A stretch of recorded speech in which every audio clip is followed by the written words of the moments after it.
전당대회 지역 경선이 중반전에 접어들었습니다. 이재명 후보의 독주로 이어지는 가운데 오늘 충청 지역 표심도 이 후보에 쏠렸습니다. 첫 번째 국민 여론조사 결과도 나왔습니다. 국민의힘 안팎에서 이준석 대표의 기자회견 발언을 두고 대통령을 개고기에 비유한 망언이라며 성토와 비판을 쏟아냈습니다. 이 대표는 이런 대응은 사태 해결이 되지 않는다고 했습니다. 밤사이 충남 부여에 시간당 110mm가 넘는 기록적 폭우가 쏟아져 2명이 실종되는 등 비 피해가 잇따랐습니다. 광복절인 내일부터 중부지방에 국지성 호우가 내릴 전망입니다. 해수욕장에서 피서객들이 독성 해파리떼에 쏘이는 사고가 잇따르고 있습니다.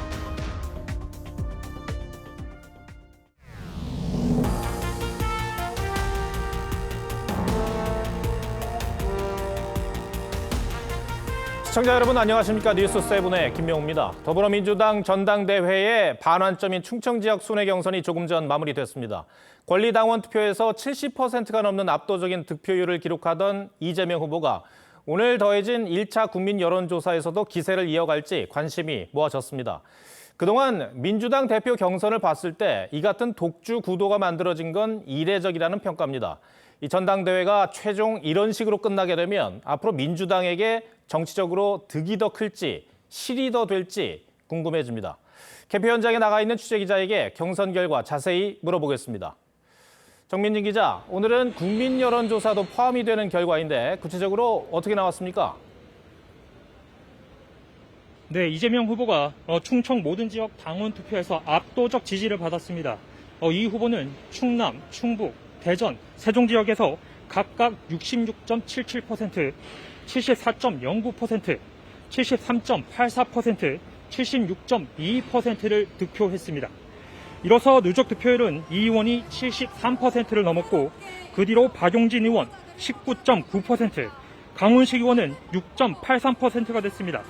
오늘은 1차 일반 국민 여론조사 결과도 발표됐는데 여기서도 이재명 후보가 79.69%를 득표하며 권리당원 누적 득표율보다도 더 높은 지지율을 받았습니다. 국민 여론조사 결과가 당원 투표보다 더 큰 차이로 이재명 후보에게 쏠리면서 박용진, 강훈식 두 후보의 단일화 동력은 더욱 떨어지는 분위기입니다. 오늘 연설회에서 각 후보들은 어떤 전략으로 나왔습니까? 네, 먼저 이재명 후보는 강력한 리더십을 바탕으로 강력한 야당을 약속했습니다. 잘못된 일에는 강력하게 맞서 싸우는 강한 야당, 우리가 해 나가야 될 일 아닙니까? 이에 맞서 박용진 후보는 이 후보의 셀프 공천 논란을 거론하며 기소시 직무정지를 규정한 당헌 80조 개정도 이 후보를 위한 방탄용 개정이라고 비판했습니다. 부정부패와 싸워왔던 우리 당의 상징 당헌 80조가 차떼기 정당 90만 도 못하게 후퇴하려 하고 있습니다. 강훈식 후보는 친명과 비명 대결로 갈라진 당 상황에 우려를 보이며 자신만이 이재명, 박용진 모두를 품을 대안이라고 강조했습니다. 역대 최저 득표율, 대세론도 싫고 그렇다고 무조건 반대만 하는 것도 싫다. 최고위원 후보 8명도 친명계로 분류되는 4명의 후보들은 윤석열 정부를 공격해야지 왜 이재명을 공격하느냐며 이 후보를 옹호했고 4명의 비명계 후보들은 방송 지지자 의견에만 휘둘리면 모두가 전멸한다고 우려를 표했습니다. 대전 한밭종합운동장에서 TV조선 정민진입니다. 어제 이준석 대표의 기자회견에서 확인할 수 있듯 윤석열 대통령 그리고 당내 윤 대통령 측근들과 이준석 대표의 관계는 회복되긴 어려울 것 같습니다. 정치가 생물이라 또 어떻게 될지 모를 일이지만 이준석 대표의 발언 강도를 봤을 땐 돌아올 수 없는 강을 건넌 게 아닌가 싶습니다. 때문에 비대위 전환으로 내용을 수습하려던 국민의힘은 당혹스러운 상황입니다. 당 안팎에선 이 대표를 향한 성토와 비판이 종일 이어졌는데 이미 반격태세인 이 대표도 쉽게 물러설 생각은 없어 보입니다. 여당 소식은 황선영 기자가 전해드립니다. 어제 작심회견에서 이준석 대표는 대통령과 당 비판에 거침이 없었습니다. 정당의 지지율보다 만약에 국정 운영 지지도가 낮다고 한다면은 그것은 리더십의 위기가 왔다는 것. 조직에 충성하는 국민의힘도 불태워버려야 된다고 생각합니다. 당 안팎에선 왜 욕을 먹었는지도 생각해보라며 역지사지하라는 비판이 거세지고 있습니다.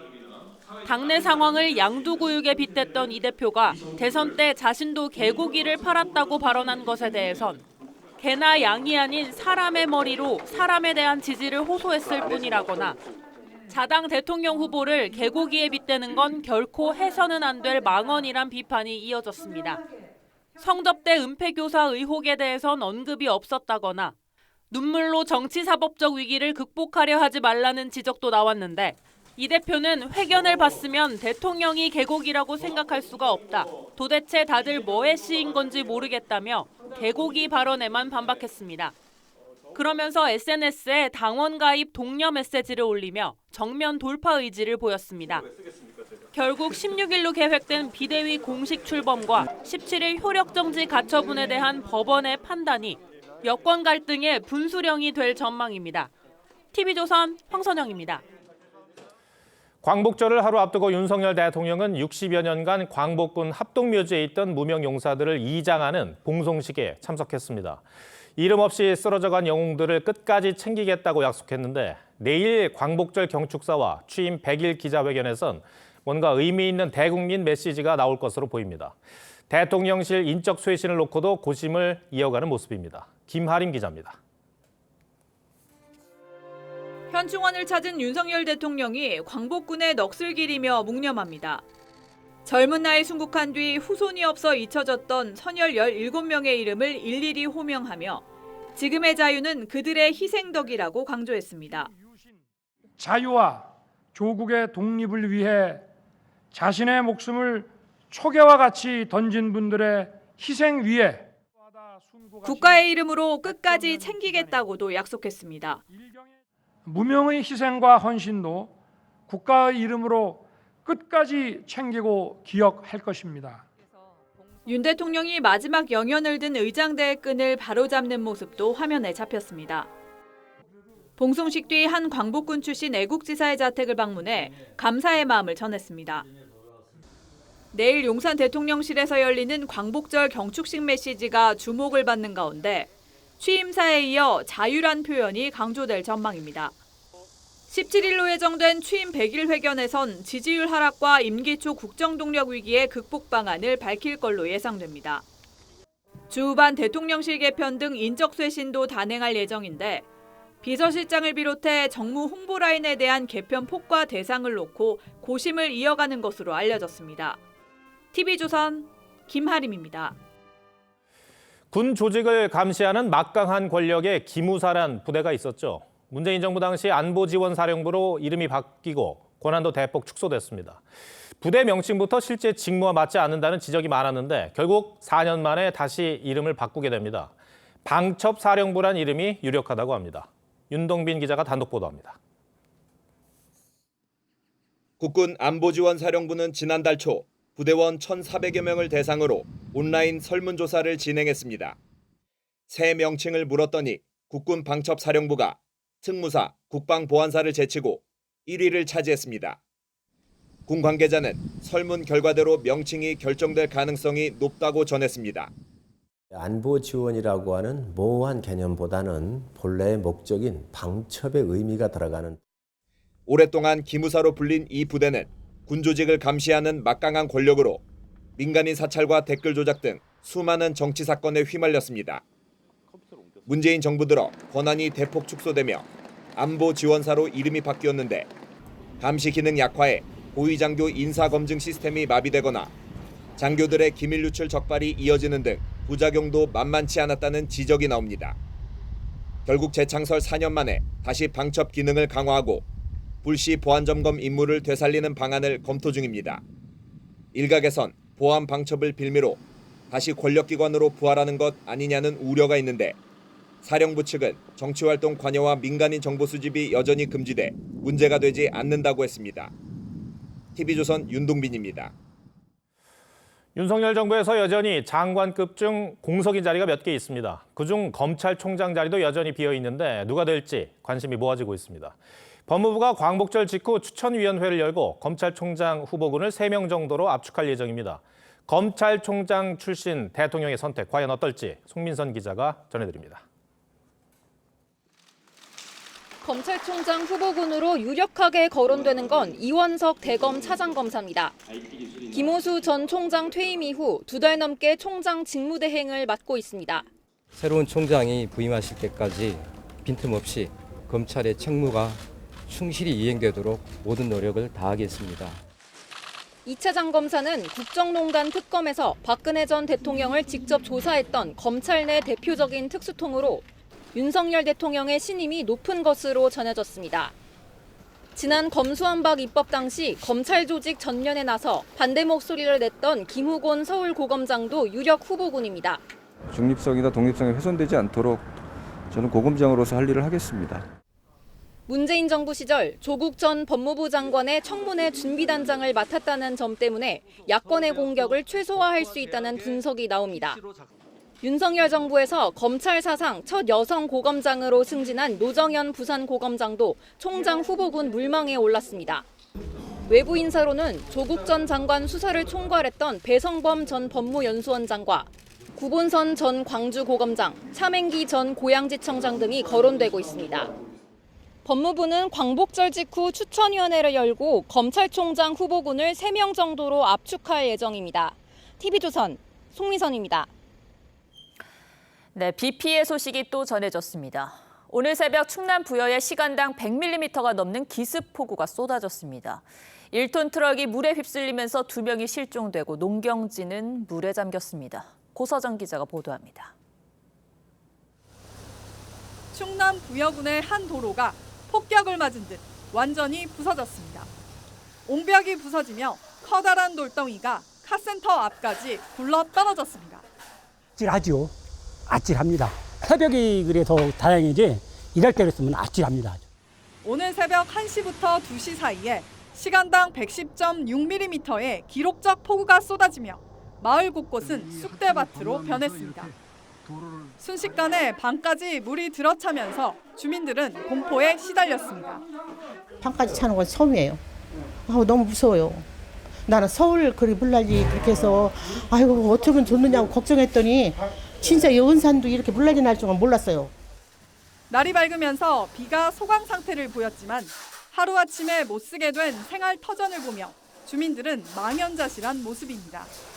물이 빠지려 넘쳐가지고 아무튼 여기 일대가 다 이 시래기도 이게 둥둥 떠가지고 오토바이도 다 떠 있었고.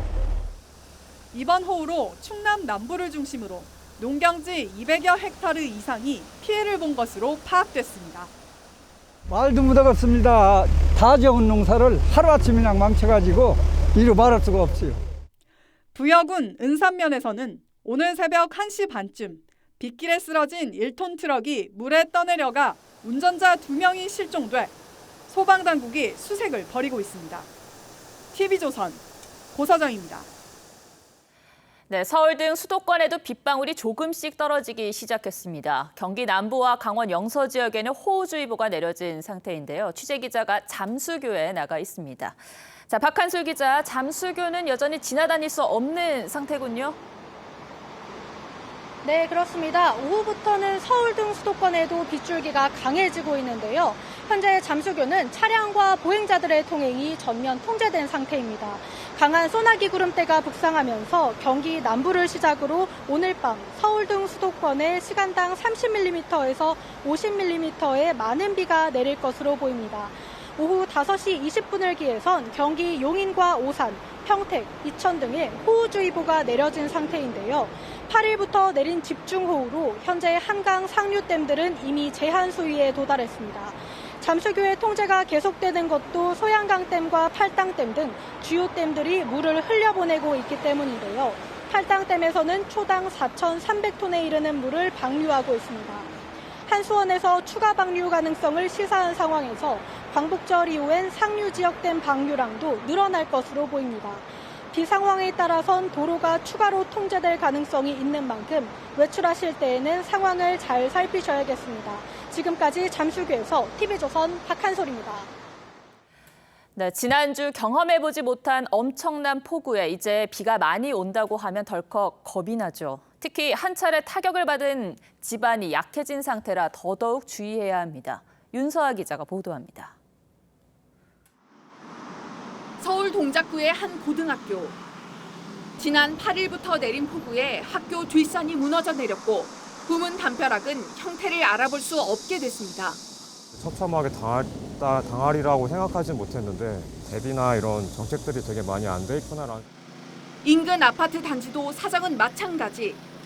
한꺼번에 쏟아진 비로 단지를 둘러싸고 있던 옹벽이 무너지자 주민들은 옷까지도 챙기지 못한 채 집을 나섰습니다. 옷을 아무것도 없잖아요. 그래서 약도 가지러 오고. 옹벽 재건이 이뤄지는 공사 현장입니다. 지금 막 포크레인 공사가 진행 중인데 오늘 밤 다시 비가 오면 공사가 멈춰질 것을 대비해 주민들 불안이 극심한 상황입니다. 그런데 내일 오후부터 또다시 많은 비가 예보된 상황. 집안이 약해진 상태에서 추가 피해 가능성도 배제할 수 없습니다. 있으면은 비가 오나 좀 비가 오면 혹시나 또 침수될까 지금 배수로 작업을. 피해 복구도 끝나지 않은 상태에서 주민들은 발만 동동 구릅니다. TV조선 윤서입니다. 앞서 전해드린 대로 내일부터는 중부지방을 중심으로 또다시 비가 예보됐는데요. 특히 내일 밤에는 시간당 50mm의 집중호우가 내리는 곳도 있겠습니다. 자세한 비 예보는 이태희 기자가 설명하겠습니다. 비는 내일 새벽 경기 동부와 강원 지역부터 시작될 전망입니다. 북서쪽으로 고온다습한 공기가 유입되면서 이 지역에 3시간 동안 60mm가 넘는 비가 쏟아져 호우특보가 내려질 가능성도 예보됐습니다. 내일 오후부턴 북서쪽에서 형성된 정체전선이 내려와 서울과 중부지방에 강한 비를 뿌립니다. 모레 새벽까지 시간당 50mm 이상의 집중호우가 예보됐습니다. 전국적으로 정체전선이 걸리는 어느 지역이 되든 간에 50mm 이상의 강한 비가 내릴 수 있다. 이후 정체전선은 모레 오전 남부지방으로, 모레 오후엔 남해안으로 이동하며 중부지방과 비슷한 양의 비를 뿌릴 것으로 보입니다. 다만 비 내리는 시간이 짧아 누적 강수량은 지난주에 비해 적을 전망입니다. 비구름의 이동 속도가 상대적으로 빠르기 때문입니다. 지난 8일 밤 서울 등 일부 지역에 시간당 140mm가 넘는 폭우가 내린 현상에 대해 기상청도 기후변화가 아니고서는 설명할 수 없다고 평가합니다. 정부는 이미 많은 비로 지반이 약해진 만큼 붕괴 사고 발생 등에 대비해달라고 당부했습니다. TV조선 이태희입니다. 네, 수도권에 내린 폭우로 차량 침수 피해가 10,000대에 달하면서 역대급 손해액을 감당하게 될 보험사들은 비상이 걸렸습니다. 자, 문제는 그 다음인데요. 이로 인해 자동차 보험료가 오르는 게 아닌가 하는 걱정이죠. 경제부 김지아 기자와 따져보겠습니다. 자, 김 기자, 먼저 이번 폭우로 보험업계가 부담하게 될 손해액은 얼마 정도로 추정이 됩니까? 네, 지난 8일부터 12일까지 전체 12개 손해보험사에 접수된 차량 침수 피해 건수 9,900건을 넘어섰고요. 추정 손해액도 1,420억 원을 넘었습니다. 정말 역대급이라는 말이 나오는 수준인데 이번 폭우가 특히 외제차 등 이 차량가액이 높은 차량이 상대적으로 좀 많은 곳에 집중되다 보니 과거 전국을 강타했던 이 태풍 매미 때보다도 손해액이 더 높을 거란 분석이 나옵니다. 자, 이제 우리 소비자 입장에서 한번 보면 일단 피해 입은 차량을 보상해 주기는 하지만 이 때문에 내 자동차 보험료까지 오르는 건 아닐까 하는 걱정도 들잖아요. 네. 오를까요? 네, 사실 이번 폭우로 차량 침수 피해를 입은 분들부터 저희가 좀 말씀드리겠습니다. 예. 자동차 보험 자기 차량 손해담보 특약에 가입한 차량 보상을 받을 수 있는데요. 정상적으로 주차한 차가 침수되거나 정상적으로 운행 중에 불어난 물로 침수됐다면 보상을 받을 수 있고 1년간 보험료가 오르지 않습니다. 반면 선루프를 연다거나 불법 주차를 하는 등 운전자의 과실이 있다면 보험료가 오를 수 있습니다. 그런데 1년간 보험료가 오르지 않는다 하더라도 이렇게 1년간 보험금이 할인이 유예가 되는 건데 다음 해에 보험료가 인하될 가능성까지 막아버리기 때문에 사실상 인상되는 셈이라고도 볼 수 있습니다. 네. 또 1년 뒤에 보험료가 오를지 여부는 각 보험사 판단에 따를 텐데 인상될 가능성은 또 아직 열려 있다고 봐야 합니다. 그런데 이번에 보상액이 워낙 크다 보니까 피해 당사자가 아니었던 이 다른 일반 가입자들까지 영향을 미치지 않을까 싶은데 전반적으로 보험료가 오르는 건 아닐까요? 일단 그 가능성은 좀 낮다고 봐도 됩니다. 전반적으로 보험료가 인상되는지 여부는 이 보험회사들이 하반기 손해율을 어떻게 관리하느냐 여기에 달려 있습니다. 네. 이 손해율, 즉 이 보험사가 자동차 보험 가입자들로부터 받은 이 보험료 대비 지급된 보험금이 중요합니다. 보험사들이 통상 생각하는 자동차 보험 적정 손해율 78에서 보통 80% 정도인데요. 네. 올해 상반기에 대형 보험사들은 대부분 70%대를 유지했기 때문에 폭우가 발생하기 전에는 오히려 보험료를 조만간 내리는 게 아니냐 이런 말까지 나오는 분위기였습니다. 예. 하지만 이번 폭우로 보험금이 커지면서 좀 상황이 변하고 있는 건데 일단 지금 당장은 이 보험료 인상에 나설 상황은 좀 아닌 것 같다 그런 분석들이 나오고 있습니다. 이제 상반기에 자동차 보험 쪽에서 난 이익이라든지 그런 부분을 담아 또 하반기에 추이를 이제 생각을 해봤을 때 아직까지 인상 인하를 논하기는 조금 빠른 상황이다. 네, 물론 적정 손해율을 넘어선 일부 보험사들은 또 현재 비상이어서 보험사마다 조금씩 좀 기류가 다르긴 합니다. 인상 가능성이 낮다고는 하지만 지금 사실 모든 물가가 오르고 있는 상황이라서 보험료까지 오르면 상당히 부담이 큰데 금융당국이 이걸 좀 감안하겠죠? 그렇습니다. 사실 가입 차량이 2천만 대가 넘는 자동차 보험은 의무보험 성격이 강한 만큼 또 보험사가 일방적으로 보험료 인상을 결정할 수 없고요. 금융당국 판단이 상당 부분 반영이 됩니다. 네. 그래서 치솟고 있는 물가에 지금 보험료 인상이 기름을 부을 수 있다는 점도 중요한 판단 근거가 될 겁니다. 코로나 때문에 자동차 운행률이 줄어들면서 보험회사들이 상당한 수익을 봤거든요. 한 해 1,500억 정도의 손실 때문에 바로 올린다는 것은 국민들이 납득할 수 없는 부분이기 때문에 네, 요즘 물가 걱정이 큰데 엎친 데 덮친 격이 되지 않았으면 합니다. 네, 김 기자 잘 들었습니다. 네.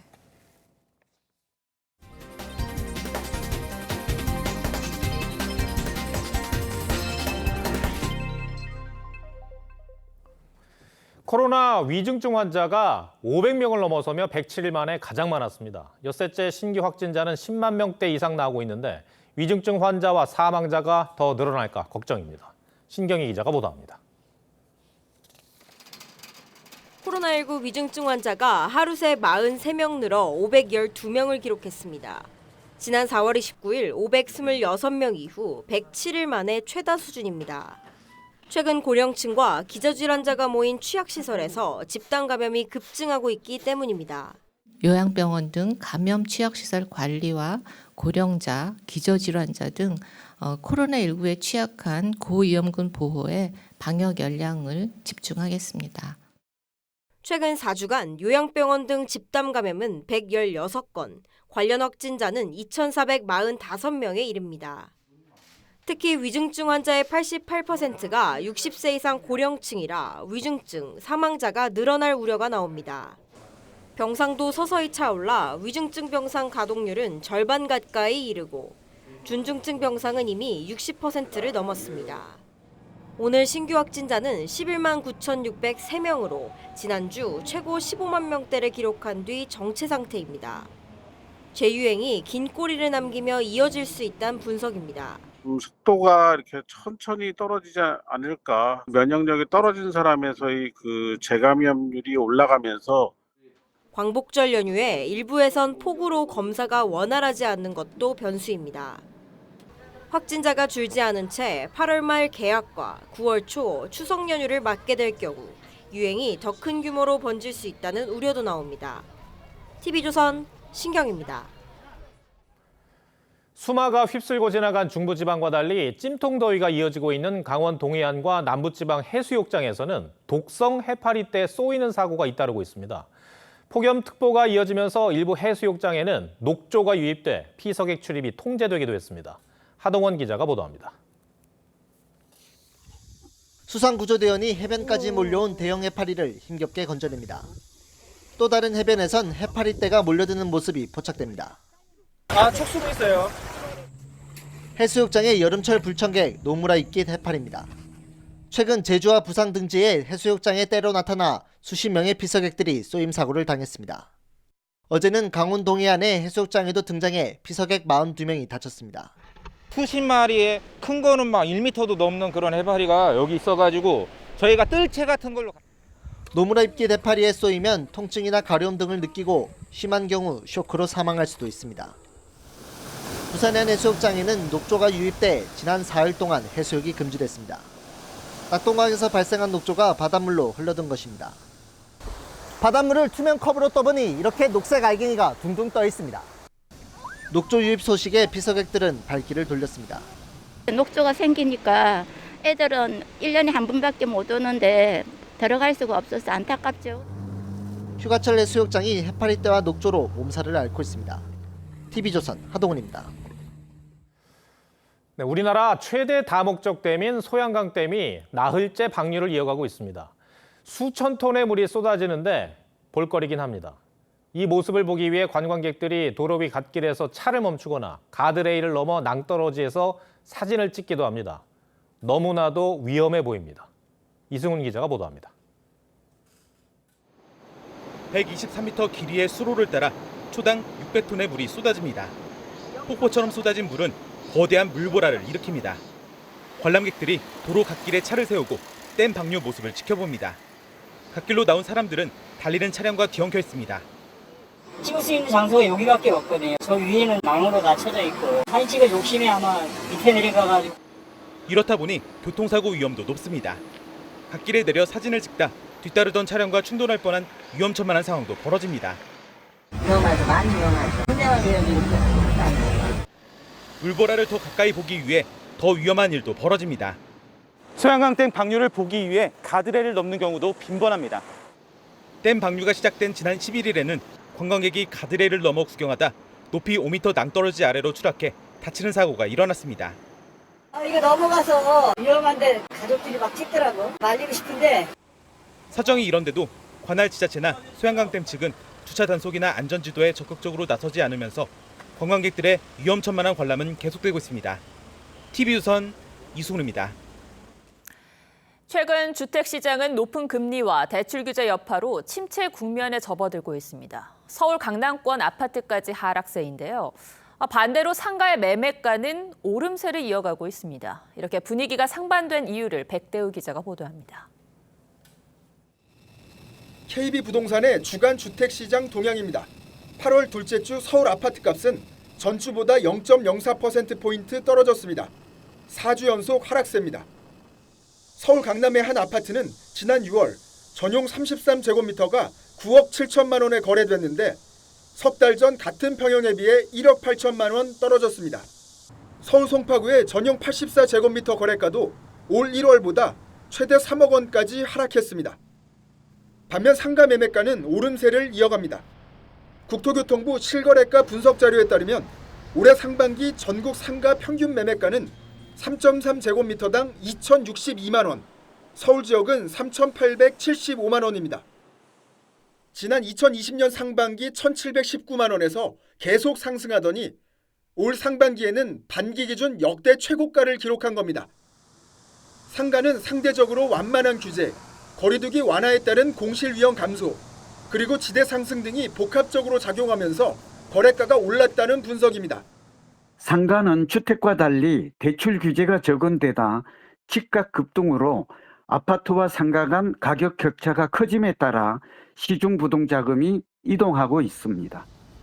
최근의 아파트 가격 조정과 부동산 시장의 전반적 월세화 기조가 상가의 반사 이익으로 이어지는 국면은 당분간 이어질 것이란 전망이 나옵니다. TV조선 백대우입니다. 온갖 물가가 급등하는 인플레이션 시대에 백화점들은 오히려 초호황을 맞았습니다. 거리두기가 끝나면서 의류업계가 살아났고 명품 판매의 성장세가 그치지 않고 있기 때문입니다. 소비 양극화가 더 깊어지는 듯합니다. 윤재민 기자입니다. 샤넬이 올해 들어 세 번째 가격 인상을 단행했습니다. 인기 가방 품목들을 5% 가까이 인상했습니다. 지난 2월 핸드백 가격을 최대 26%나 올린 루이비통도 하반기 추가 인상을 검토하는 것으로 알려졌습니다. 하지만 명품 불패라는 말처럼 고물가 속 성장세는 여전했습니다. 값이 계속 올라간다는 측면에서 보면 명품에 관련된 즉각적인 구매가 더 유리하다. 백화점 남녀 패션과 아웃도어, 스포츠도 성장했습니다. 밖에 나오지를 거의 못했어가지고 직접 입어보거나 그러지를 못했었는데 지금은 좀 자주 나오다 보니까 이렇게 입어보고 살 수 있는 게 기회가 많아지니까. 엔데믹에 찾아온 경제활동 재개, 리오프닝 효과 덕입니다. 사회적 거리두기 완화와 소비심리 회복 영향으로 남녀 의류 패션과 스포츠 등의 매출이 최대 20% 이상 늘어나면서 여기에 힘입어 백화점 3사는 2분기 매출이 5천억 원을 돌파했고 영업이익도 껑충 뛰었습니다. 전문가들은 고물가 시대에도 명품 불패와 리오프닝에 올라탄 백화점 호황은 당분간 이어질 것으로 내다봤습니다. TV조선 윤재민입니다. 독일의 젖줄이라고 불리는 라인강을 비롯해 유럽의 주요 강들이 바짝 메말라가고 있습니다. 이번 가뭄이 500년 만에 최악이 될 것이란 관측까지 나왔는데 운송과 농업, 전력 등 경제 전반에 타격을 주고 있습니다. 변재영 기자입니다. 수위 측정 지점인 독일의 카우프에서 측정한 라인강 수위가 40cm 아래로 떨어졌습니다. 40cm는 바지선 운항의 마지노선으로 선박 물류가 멈출 수 있다는 경고가 나옵니다. Die Schiffe fassen 2.200 Tonnen. Im Moment kommen die noch mit 600 Tonnen an. Und das zeigt, je weniger Wasser, desto weniger Ladung auf den Schiffen. 곳곳이 바닥을 드러낸 이탈리아 포강의 상황도 마찬가지. 농업 생산량은 심각한 차질을 빚고 있습니다. Prima c'erano 3-4 metri d'acqua lì in mezzo. Adesso sono 20 centimetri. 프랑스에서 가장 긴 루아르 강도 말라가고 있는데 강의 수온 조절을 위해 원자력 발전소 냉각수 배출까지 줄이고 있습니다. 덩달아 전력 생산도 감축할 수밖에 없습니다. 유럽이 최악의 가뭄을 겪으면서 경제 전반도 타격을 받고 있습니다. 500 years there were no other events similar to the drought of 2018. But this year I think it is really worse. 유럽에서 두 번째로 긴 다뉴브강 인근에선 말라붙은 물고기들이 발견되기도 했는데 생태계 위협에 대한 우려까지 나옵니다. TV조선 변재영입니다. 이슬람을 모독했다는 논란이 일었던 소설 악마의 시의 작가 살만 루슈디를 흉기로 찌른 범인이 재판에 넘겨졌습니다. 미국을 비롯한 서방에선 표현의 자유를 강조하며 충격, 끔찍한 폭력이라고 비판을 쏟아냈습니다. 최원희 기자 리포트 전해드리고 뉴스야 이어가겠습니다. 죄수복 차림을 한 남성이 법정에 들어섭니다. 현지 시간 12일 살만 루슈디를 흉기로 찌른 뒤 현장에서 붙잡힌 24살 하디 마타르입니다. The suspect jumped onto the stage and attacked Mr. Rushdie, stabbing him at least once in the neck and at least once in the abdomen. 레바논 이민자 가정에서 태어난 마타르는 최근 뉴저지로 이사 온 것으로 알려졌습니다. 미국 검찰은 살인 미수와 폭행 혐의로 재판에 넘기면서 루슈디가 10차례 찔렸고 계획된 공격이라고 밝혔습니다. 검찰은 1989년 이란 지도자 호메이니가 이슬람을 모독했다며 악마의 시 출판에 관여한 사람은 누구든 처형하라고 내린 칙령이 범행 동기가 됐을 가능성을 배제하지 않고 있습니다. If you believe in the value of free speech, then you must believe in the value of free speech that you don't like. 바이든 미국 대통령은 충격과 슬픔에 빠졌다며 표현의 자유를 강조했고 프랑스 마크롱 대통령은 루슈디는 자유에 대한 투쟁을 구현했다. 캐나다 총리도 표현의 자유에 대한 공격이라고 이번 사건을 비판했습니다. 그러나 이란 보수 매체들은 악마가 지옥으로 갔다고 보도했습니다. TV조선 최원희입니다.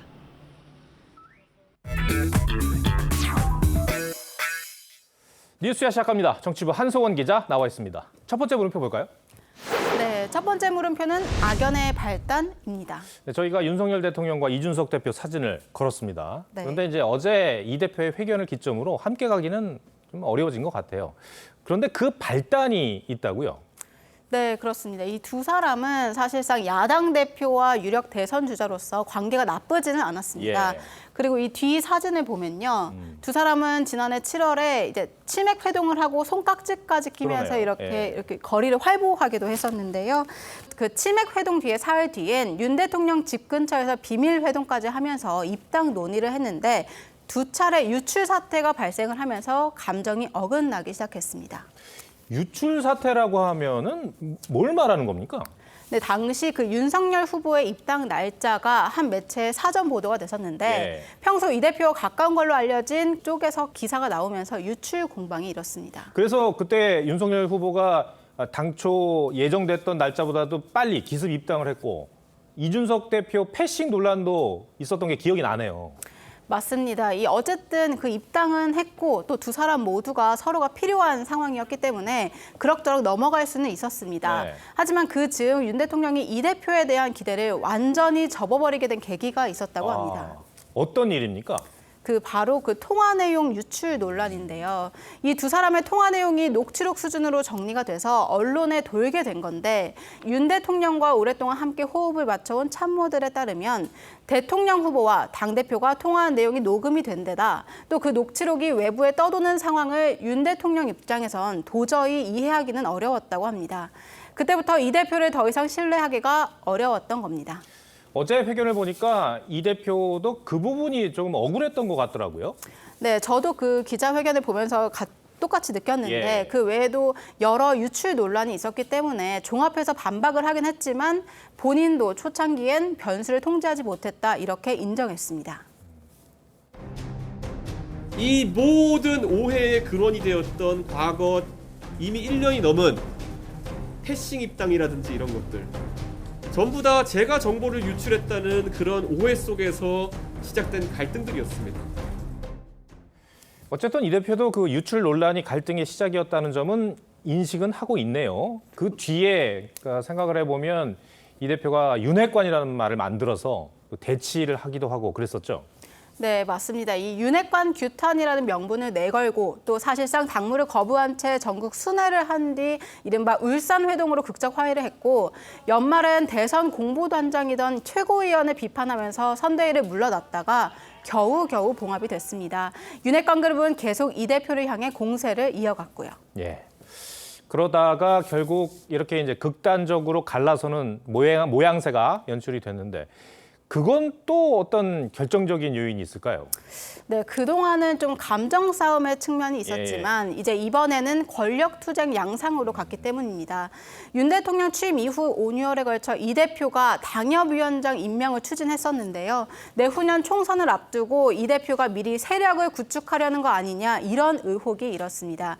여기에 혁신위를 꾸려서 공천제도까지 직접 언급을 하니까 이 미래 권력을 놓고 대통령과 당대표가 사실상 정면 충돌할 수밖에 없게 된 겁니다.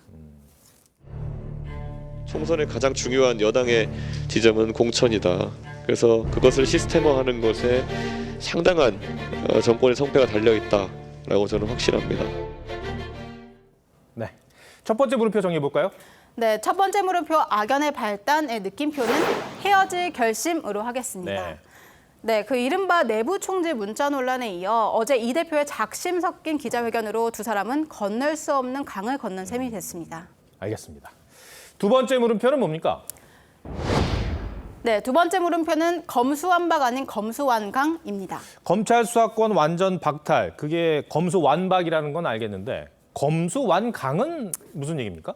네, 검수완강, 단순히 그 무력화나 그 원점이 되는 걸 넘어서 오히려 검찰 수사권이 강화될 것이라는 그런 관측이 나오는데요.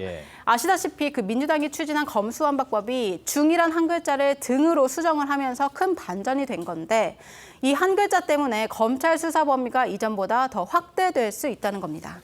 등이란 한 글자의 시행령을 고치면 그렇게까지 가능한 겁니까? 그 원래는 지난해 검경 수사권 조정 때 검찰은 6대 범죄만 수사를 개시할 수 있었습니다.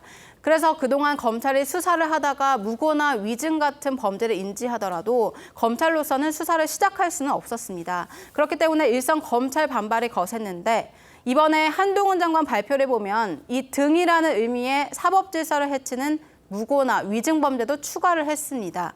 결국 기존 6대 범죄보다도 범위가 늘어난 셈입니다. 국가가 허위고소를 한 사람들을 수사하지 않는 것은 허위고소를 부추기는 겁니다. 국가가 도대체 왜 누구를 위해서 그래야 합니까? 법안에서 한 글자가 이렇게 중요하다는 것을 다시 한번 느끼게 되는데 그런데 민주당은 당시에 이런 상황을 예측을 못했던 겁니까? 아닙니다. 그 입법 과정에서 그 민주당 소속 법사위원들이 등이란 표현의 허점을 지적했었는데 워낙 검수완박 강행에 대한 국민 여론이 안 좋다 보니까 다소 협상에서 물러섰던 측면이 있습니다. 등이라는 단어가 그동안에도 계속 논란이 되었었거든요. 마치 그럼 6대 범죄가 아니라 7대 범죄, 8대 범죄, 9대 범죄도 할 수 있는 것처럼 해석이 돼서 박주민 의원은 지금 이런 검수 완강 상황을 예측을 한 것 같네요. 네, 그렇습니다. 그래서 한동훈 장관도 민주당이 만든 법대로 한 것이라고 자신 있게 얘기를 하고 적극적으로 시행령 개정안 취지를 알리는 중입니다. 민주당 김남국 의원이 민생이나 잘 챙기라고 비판을 하니까 한 장관은 서민 착취하는 깡패 수사나 서민 울리는 보이스피싱 수사하는 것이 진짜 민생 챙기는 것이라고 맞받아치기도 했습니다. 정말 그 난리를 쳤던 검수완박법이 지금까지도 논란이 계속되는군요. 알겠습니다. 두 번째 물음표도 정해볼까요? 검수완박 아닌 검수완강의 느낌표는 농교성졸로 하겠습니다. 지나치게 그 기교를 부리다 오히려 서툴게 된다는 뜻인데요. 한마디로 꼼수 부리지 말라는 겁니다. 검수완박 독주를 이어가며 이런저런 꼼수를 썼던 민주당이나 이걸 또 시행령으로 받아친 현 정부 모두 합의 정신을 되새겨봤으면 합니다. 네, 한성원 기자 오늘 설명 잘 들었습니다.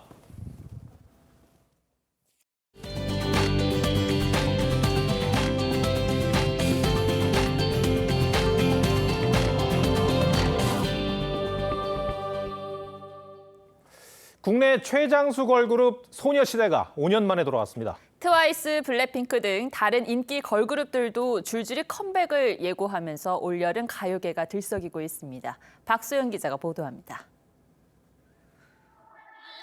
걸그룹 대전에 포문을 연 건 5년 만에 컴백을 선언한 소녀시대입니다. 데뷔 15주년을 맞은 소녀시대의 정규 7집 타이틀곡은 Forever One. 소중한 존재에 대한 영원한 사랑을 표현했습니다. 우리 영원하자라는 그런 가사말도 있고 뭔가 지금의 소녀시대가 할 수 있는 내용들인 것 같아요. 음원 공개 직후 전 세계 30여 개국 차트 정상에 올랐고 유튜브 조회수도 2천만 건을 기록했습니다.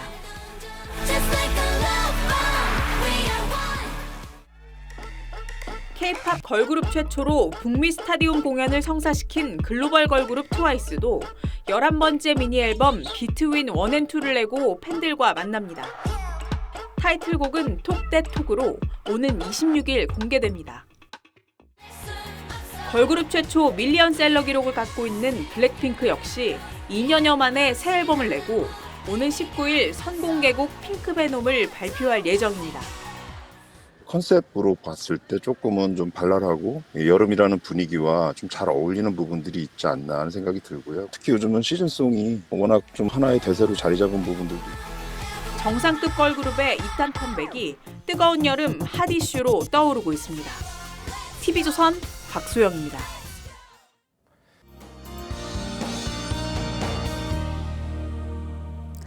네, 전국 하늘 흐린 가운데 광복절인 내일 낮까지 곳곳으로 소나기가 지나겠습니다. 특히 오늘 밤부터 내일 새벽 사이 수도권과 강원도를 중심으로 돌풍과 벼락을 동반한 시간당 30mm 이상의 강한 소나기가 쏟아지는 곳이 있어 피해 없도록 각별히 유의하셔야겠는데요. 앞으로 경기 북부, 강원 북서 내륙 지역에 최대 80mm 이상, 그밖에 수도권 등 중부와 경북에도 최대 60mm, 강원 동해안 지역으로도 5에서 40mm 정도의 소나기가 예상됩니다. 소나기 구름대가 지나가고 나면 정체 전선이 점차 남하하겠습니다. 내일 늦은 오후에 수도권과 강원 지역부터 비가 시작돼 밤에는 충청권으로 화요일 새벽에는 남부지방으로 점차 확대가 되겠는데요. 경기 동부, 충청, 전북과 경북 서부에 최대 150mm 이상의 많은 비가 예상이 되고요. 그밖에 전국적으로 5에서 100mm 정도가 더 내리겠습니다. 최근에 많은 비가 내리면서 지반이 약해진 상태니까요. 추가적인 피해 없도록 대비 철저히 하시는 것이 좋겠습니다. 내일 내리는 비는 모레까지 이어지겠고 남부를 중심으로 무더위가 계속되겠습니다. 날씨였습니다. 8월 14일 일요일 뉴스7 마치겠습니다. 시청해주셔서 고맙습니다.